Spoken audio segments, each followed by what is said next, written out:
Welcome to JC TV మరియు సత్య TV. నమస్కారం, నా పేరు శారద. ఈరోజు మన స్టూడియోలో కృష్ణప్రసాద్ గారు వచ్చారు, సీనియర్ జర్నలిస్ట్. ఆయన ద్వారా మన సినీ నటి లక్ష్మి గారి గురించి కొన్ని ప్రశ్నలు అడిగి తెలుసుకుందాం. నమస్కారం కృష్ణప్రసాద్ గారు. ఈరోజు అంటే మన ఫిల్మ్ ఇండస్ట్రీలో ఎంతమందో హీరో హీరోయిన్స్ చాలా మంది ఉన్నారు. అందులో ఒకరైనటువంటి మన లక్ష్మి గారి గురించి ఈరోజు మీ ద్వారా ప్రేక్షకులకి తెలియపరచాలనుకుంటున్నాం. తన జీవిత చరిత్ర గురించి, తను ఎలా ఫిల్మ్ ఇండస్ట్రీస్లోకి వచ్చారు, తను పడిన కష్టాలు, తను ఎలా ఫిల్మ్ ఇండస్ట్రీలో ఉన్నారనే కొన్ని విషయాలు మీ ద్వారా ఈరోజు మా ప్రేక్షకులకు చెప్తారా సార్? యాక్చువల్గా చాలా మంచి క్వశ్చన్ అడిగామమ్మా. ప్రముఖ సినీ నటి అయినటువంటి లక్ష్మి గారి గురించి చెప్పాలంటే విలక్షణమైనటువంటి వ్యక్తిత్వం కలిగినటువంటి వ్యక్తి. ఎన్నో విజయవంతమైనటువంటి తెలుగు, తమిళ, కన్నడ, మలయాళ సినిమాల్లో కూడా నటించారు. ఆవిడ హిందీలో చాలా పాపులర్ మూవీ ఒకటి ఉంది, జూలీ అని చెప్పేసి. జూలీ సినిమా కనుక చూసుకుంటే అప్పటికి శ్రీదేవి బాలనటిగా ఇంకా స్టార్ట్ చేసి అప్పటికి ఇంకా ఎవరిని తీసుకొస్తున్న టైము. శ్రీదేవి అందులో సిస్టర్ కింద నటిస్తుంది. జూలీలో లక్ష్మి నటన హిందీలో, నార్త్ ఇండియాలో అద్భుతమైనటువంటి మంత్రముగ్ధులను చేసింది ఆమె నటన. ఎందుకంటే అప్పటికి డైనమిక్ నేచర్తో ఆ క్యారెక్టర్ చేయవలసి ఉంది. సో ఆ క్యారెక్టర్ని చాలా అవలీలగా ఆలవోకగా చేశారు ఆవిడ. తర్వాత ఆవిడ తల్లిదండ్రులు కనుక చూసుకుంటే వాళ్ళు కూడా సినిమా రంగంలో ఉన్నటువంటి వ్యక్తులే. వైవి రావ్ అని చెప్పి అంటారు. ఆయన హీరోగా నటించారు, అందగాడు ఆయన. ఆ పర్సనాలిటీ అంతా కూడా చెప్పాలి అంటే లక్ష్మి గారికి కూడా వచ్చిందని చెప్పుకోవాలి. తండ్రి పోలికలు వచ్చాయి. అలాగే తల్లి రుక్మిణి, ఆవిడ కూడా చాలా సీనియర్ నటీమణి, చాలా సినిమాలో నటించారు కూడా. సో బ్యాక్గ్రౌండ్ ఆవిడకి ఎప్పుడు కూడా ఈ సినిమా రంగం చెందిన ఉండటం వల్ల కెమెరా అన్నా లేకపోతే షూటింగ్లు అన్నా ఆవిడ చిన్నప్పటి నుంచి తెలుసు. ఎందుకంటే చిన్నప్పుడు వెళ్తూ ఉండేవాళ్ళకి సుపరిచితమే. సో ఆ విధంగా ఏంటంటే అనుకోని పరిస్థితుల్లో వారసత్వంగా ఆవిడ సినిమా రంగంలోకి వచ్చారు. తెలుగు సినిమాకి వచ్చేప్పటికి బాంధవ్యాలు అని చెప్పేసి 1968 సంవత్సరంలో బాంధవ్యాలు, ఎస్వి రంగారావు దానికి ప్రొడ్యూసరు. అందులో చంద్రమోహన్ పక్కన నటించారు ఆయన. అయితే అప్పుడు నెల్లూరు డిస్ట్రిక్ట్ మైపాడు అని చెప్పేసి ఒకటి ఉంది. సో మా నాన్నగారు కూడా మైపాడులో పనిచేశారు. ఆ పనిచేసినప్పుడు అంటే అంతకుముందు మా నాన్నగారు 1975లో మైపాడులో పనిచేశారు. అంతకుముందు అదే కాంపౌండ్లో ఈ బాంధవ్యాల సినిమా షూటింగ్ జరిగింది. సో అక్కడ ఒక పాట చిత్రీకరణ కూడా జరిగింది. అయితే ఆవిడకి అంత గుర్తంటే ఆవిడని నేను చెన్నైలో కలిసినప్పుడు ఈ ప్రస్తావన వచ్చింది మైపాడు గురించి. మైపాడు వస్తే ఆవిడ ఏ రోజున అక్కడికి షూటింగ్ వచ్చారు, ఎక్కడెక్కడ షూటింగ్ జరిగింది, ఏ ప్రదేశాలు చూశారు, అక్కడ రాముడి టెంపుల్ గురించి అన్నీ కూడా ఆవిడ గుర్తుపెట్టుకొని చెప్పారు. నాకు ఆవిడ మెమరీ పవర్ చూసి చాలా ఆశ్చర్యపోయాను. ఎందుకంటే ఒక నటీమణి చాలా సినిమా షూటింగ్లకి చాలా ప్రదేశాలకు వెళ్తారు, కానీ ఎప్పుడో జరిగినటువంటి విషయం ఆవిడ ఎక్కడ ప్రతిదీ కూడా గుర్తుపెట్టుకొని చెప్పడంలో ఆవిడ మెమరీ పవర్ అయితే నాకైతే మంత్రముగ్ధుని అయితే చేసింది. అయితే ఆవిడ వైవాహిక జీవితంకి వచ్చేప్పటికి మాత్రం మోహన్ అని చెప్పేసి ఒక ఇన్సూరెన్స్ కంపెనీలో పనిచేసేవారు. ప్రేమించి పెళ్లి చేసుకున్నారు. పెళ్లి చేసుకొని కొన్ని కారణాల వల్ల వాళ్ళిద్దరు కూడా విడిపోయారు. సో ఐశ్వర్య వాళ్ళకి సంతానం, ఏకైక కుమార్తె. అయితే ఆ తర్వాత ఆవిడకు కూడా ఇంకో రెండు పెళ్ళిళ్ళు జరిగాయి. అంటే మొత్తం 3 పెళ్ళిళ్ళు జరిగాయి. 3 పెళ్ళిళ్ళు కూడా అనుకోని విధంగా విఫలమైంది. సో వైవాహిక జీవితం కనుక చూసుకుంటే ఆవిడ పూర్తిగా అందులో ఇబ్బంది పడ్డారు. అయితే ఐశ్వర్యను కూడా ఆవిడ హీరోయిన్ కింద చేశారు. బ్రహ్మ అని చెప్పేసి మోహన్ బాబు సినిమా ఒకటి వచ్చింది, అందులో ముఖ్య పాత్ర హీరోయిన్. అయితే మళ్ళీ విధి ఆమె వెక్కిరించింది. ఎలాగంటే ఐశ్వర్య డ్రగ్స్ అడిక్ట్ అవ్వటం, తర్వాత అనేక చోట్ల అప్పులు చేయటం, ఇవన్నీ చూసిన తర్వాత ఆవిడ మనసు విరక్తి కలిగి ఐశ్వర్యతో తెగదెంపులు చేసుకొని ఒక చిన్న అమ్మాయిని దత్తత తీసుకొని మళ్ళీ పెంచడం మొదలుపెట్టారు. అదే ఆవిడ ఏంటంటే ఇది ఎందుకు చెప్పాల్సి వచ్చిందంటే వ్యక్తిగత జీవితమైనా ఆవిడ ఏ నిర్ణయమైనా సరే బోల్డ్గా తీసుకుంటారు.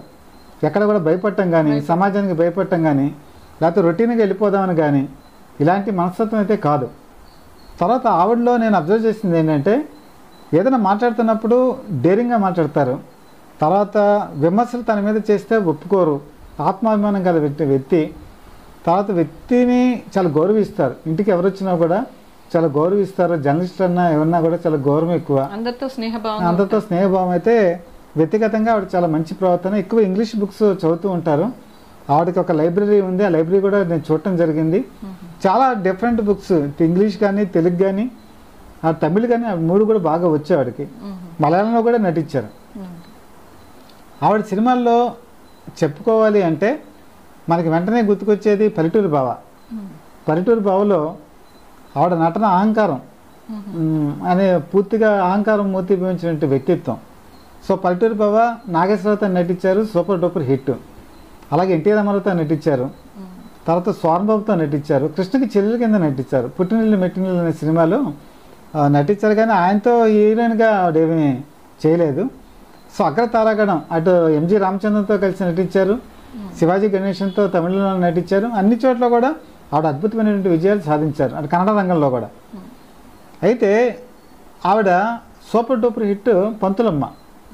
పంతులమ్మ సినిమా కనుక చూస్తే లక్ష్మి శిఖరాగ్ర నటన మనకేంటో అర్థమవుతుంది. అందులో రంగనాథ్ హీరోగా నటించారు. అయితే ఈ పంతులమ్మ సినిమా రిలీజ్ అయిన తర్వాత అదొక పెద్ద దుమారం రేపింది. అంటే సినిమా హిట్ అవ్వడమే కాకుండా ఈ రంగనాథ్ లక్ష్మి మధ్య ఒక ప్రేమ చిగురించిందన్న వార్త సినిమా ఇండస్ట్రీని ఊపేసింది. మీకు ఆ సినిమా కనుక చూస్తే చాలా వాళ్ళిద్దరి మధ్య పాటల్లో కానీ చాలా అన్యోన్యంగా ఉన్నట్టుగా కూడా కనపడుతుంది. ఇప్పటికీ కూడా చాలా ఎఫెక్షనేట్గా ఉన్నట్టు కనపడుతుంది. నిజం కూడా. ఎందుకంటే రంగనాథ్కి కవిత్వం అంటే బాగా ఇష్టం, కవిత్వం రాస్తారు. అలాగే ఆ కవిత్వం ఈవిడ అట్రాక్ట్ అయ్యారు. తర్వాత అప్పుడు రంగనాథ్ మంచి హీరోగా మంచి హిస్టరీ ఇస్తూ వచ్చిన టైము ఒక విధంగా ప్రేమించారు ఆవిడ. ప్రేమించిన తర్వాత వాళ్ళ ఆవిడ పేరు రంగనాథ్ గారు, వాళ్ళ ఆవిడ పేరు చైతన్య. ఆవిడకి అనుమానం వచ్చింది. అనుమానం వచ్చి ఇంట్లో పెద్ద గొడవలు ప్రారంభమయ్యాయి. సో మీరు లక్ష్మిని ఎక్కువగా ఫోన్ చేస్తున్నారు, మీరేమో ప్రేమలో పడ్డారు, ఇంటిని నెగ్లెక్ట్ చేస్తున్నారు అనే పెద్ద పెద్ద గొడవలు జరిగాయి. శరత్ బాబు కూడా అందులో ఇన్వాల్వ్ అవ్వడం జరిగింది. సో శరత్ బాబు కొంచెం అగ్నెస్ట్గా రంగనాథ్కి చెప్పారని కూడా కొంత టాక్ వచ్చింది ఆ టైంలో. అదే ఇదంతా ఎందుకు చెప్తున్నారంటే చిన్న డిస్ప్యూట్ అయినా ఆవిడ ఎలాంటి నిర్ణయాలు తీసుకుంటారనేది ఎగ్జాంపుల్కి చెప్తున్నా. చివరికి ఈ బాధ భరించలేపారు రంగనాథ్.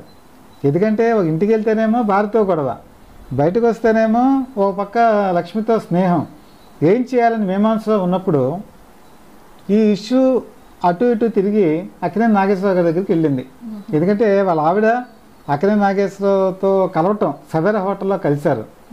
కలిసినప్పుడు నాగేశ్వరరావు చెప్పారమ్మా, ఇవి సినిమా ఇండస్ట్రీలో కామను. ఒకసారి నేను సావిత్రితో కలిసి నేను సముద్రం దగ్గర మెరీనా బీచ్ దగ్గర కూర్చొని నేను నా బాధలు చెప్పుకుంటున్నాను. అది చూసిన వాళ్ళు కొంతమంది వెళ్ళి ఆవిడతో నాకేదో ఇల్లీగల్ కాంటాక్ట్ ఉందని చెప్పేసి నా భార్యకి చెప్పారు. ఆయన చాలా శ్రమ పడతారు, శ్రమ పడినప్పుడు బయటికి వెళ్ళినప్పుడు ప్రతిదీ మనం దాన్ని తప్పు పట్టలేము, సినిమా ఇండస్ట్రీలో కామను అని ఆవిడ తేలిగ్గా తీసుకున్నారు. ఒక విధంగా నిజంగా నేను తప్పు చేసినా కూడా అలాంటి మా ఆవిడ నేను ఉన్నప్పుడు నా తప్పు నేను సరిదిద్దుకునేటువంటి ప్రయత్నం నేను చేస్తాను.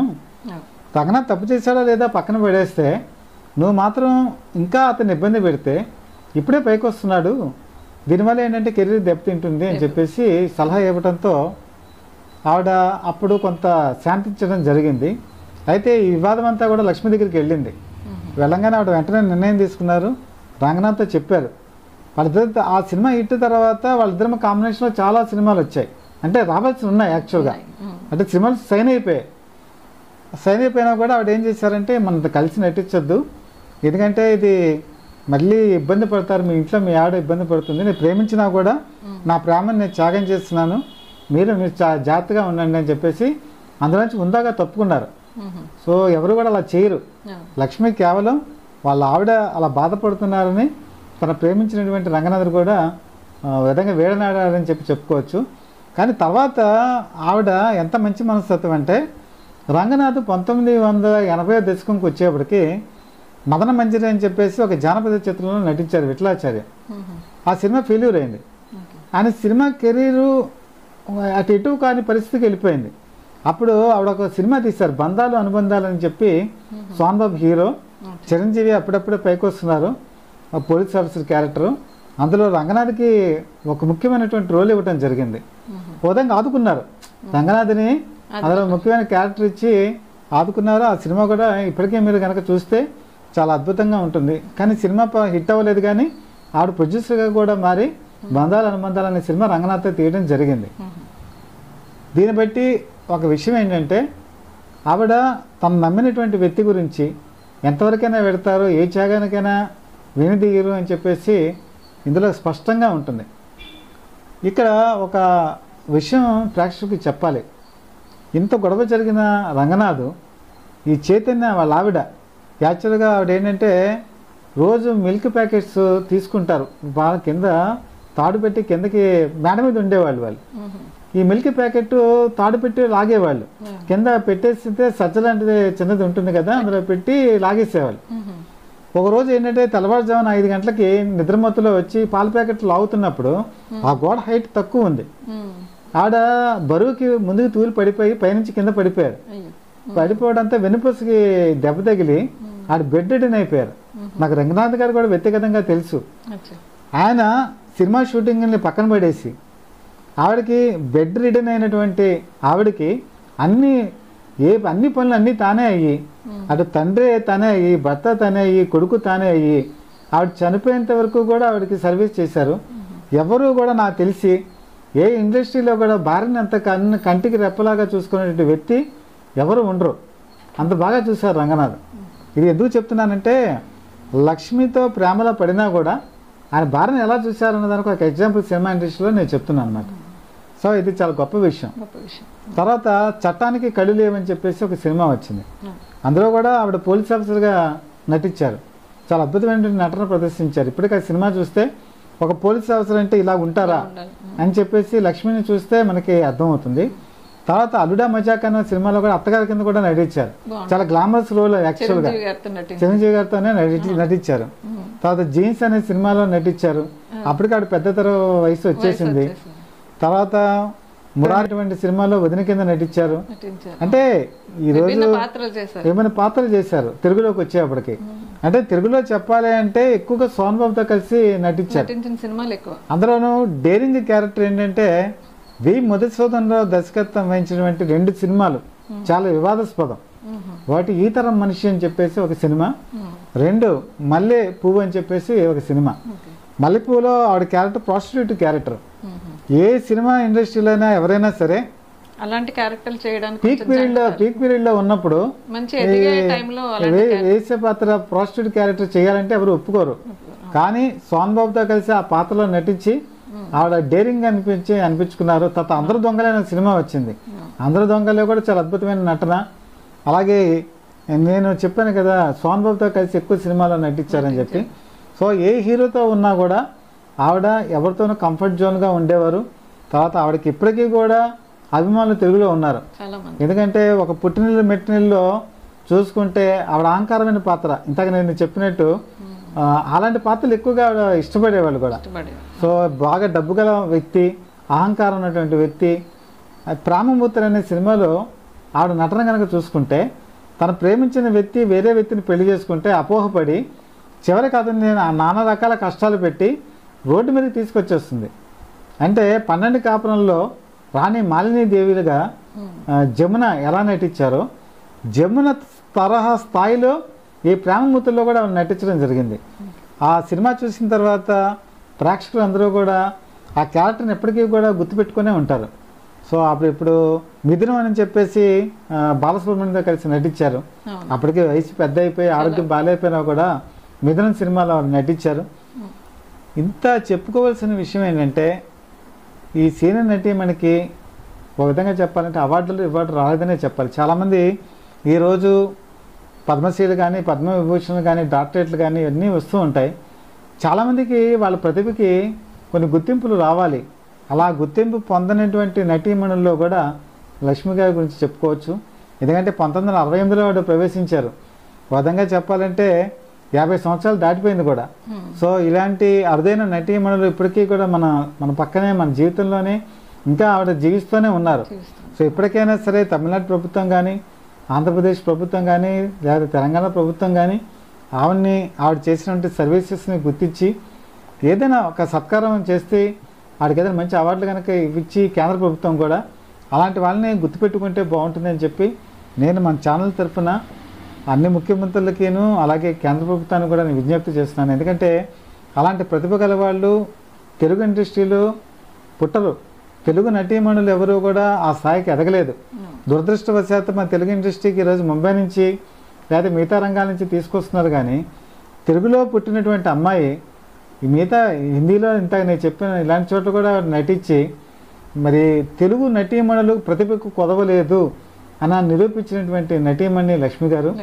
ఆవిడ ఎక్కడైనా సరే ఆవిడ మిగిలిన శాశ్వత జీవితం ఆరోగ్యంగా ఆనందంగా గడపాలని చెప్పి మనస్ఫూర్తిగా ఈ ఛానల్ తరఫున నేను కోరుకుంటున్నాను. ధన్యవాదాలు.